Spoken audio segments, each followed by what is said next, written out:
Ngayon naman nga ni tayo maghanap ng dambuhalang sawa dito sa gubat. Kasama nga natin dito si Bolero at si Macdon TV. Sayang hindi natin kasama si Salvar at si Kim. Si Kim naman kaya hindi natin kasama, tinablahan nga ni siya ng trangkaso. Mag-aantay na lang nga ni kami dito na kumagat ang dilim para makapagsimula na kami mag-herping. May nakita nga ni ako dito, maliliit lang na mushroom. Ang ganda lang nila tingnan. Parang bahay lang ng mga duwende. Dahil madilim na nga ni, pumunta na kami dito sa gubat. Tiningnan ko agad kung ano ang nasa loob ng butas na ito. Minsan kasi binabahayan to ng mga cloud rat or mga sawa. Kaso walang nakatira sa butas na ito. At dito nga ni sa unahan nakakita kami ng golden weaver. Palagi kami nito nakakakita sa herping. May nakita naman nga ni kami dito. Bagong pisa pa lang na itlog. Siguro itlog ito ng gecko. Kung hindi ako nagkakamali kasi napakaliit lang niya. At meron naman nga ni dito isang gliding lizard. Napaka-common na nito sa amin kasi palagi na kami dito nakakakita kada herping. Ang mukha nito parang palaging antok. At ito naman nga ni, hindi ko alam kung mushroom ba ito. Pero parang ito yung edible. Alam nyo ba kung anong klase yan? Comment nyo nga dyan sa baba para malaman ko din. At ito naman nga ni ang siguradong edible. Rich kid ka kung hindi ka pa nakakain nito. Yan naman pala ang bayoko. Napakasarap niyan sa gata. Ito naman nga ni yung Platymantis SP. Aakalain mo na ibon to kung bago ka pa lang na gumagala sa gubat. Paparinig ko sa inyo yung tunog para malaman nyo kung ano ang tunog niya sa gabi.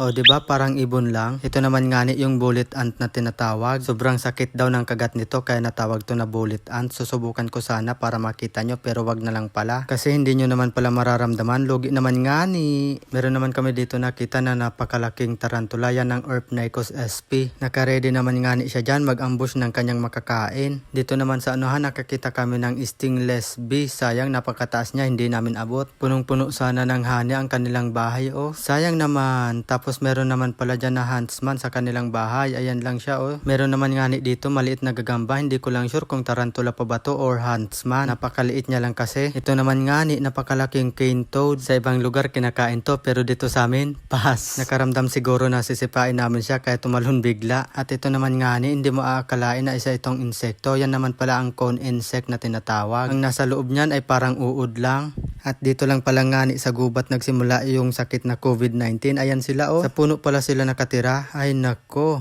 May nakita naman nga ni kami dito. Kakaibang bayuko. Napakaganda niya oh. Kulay puti. Ganyan yata talaga ang kulay ng mga bayuko pag baby pa sila. At meron pa nga ni dito isa pang uri ng Platymantis. Mahiyain naman ang isang to. Sayang hindi na siya naghuni ng tinutukan ko ng video. Napakaganda naman pala ng isang butterfly na to. Kulay pula siya. Tapos ang likod niya kulay itim. Siguro kung sa loob to ng bahay napunta. Sasabihin nyo yung lola nyo yan nga ni. May nakita naman kami dito isang insekto. Hindi ko lang sure kung ito yung cricket na tinatawag kasi napakahaba nga ni ng kanyang antena.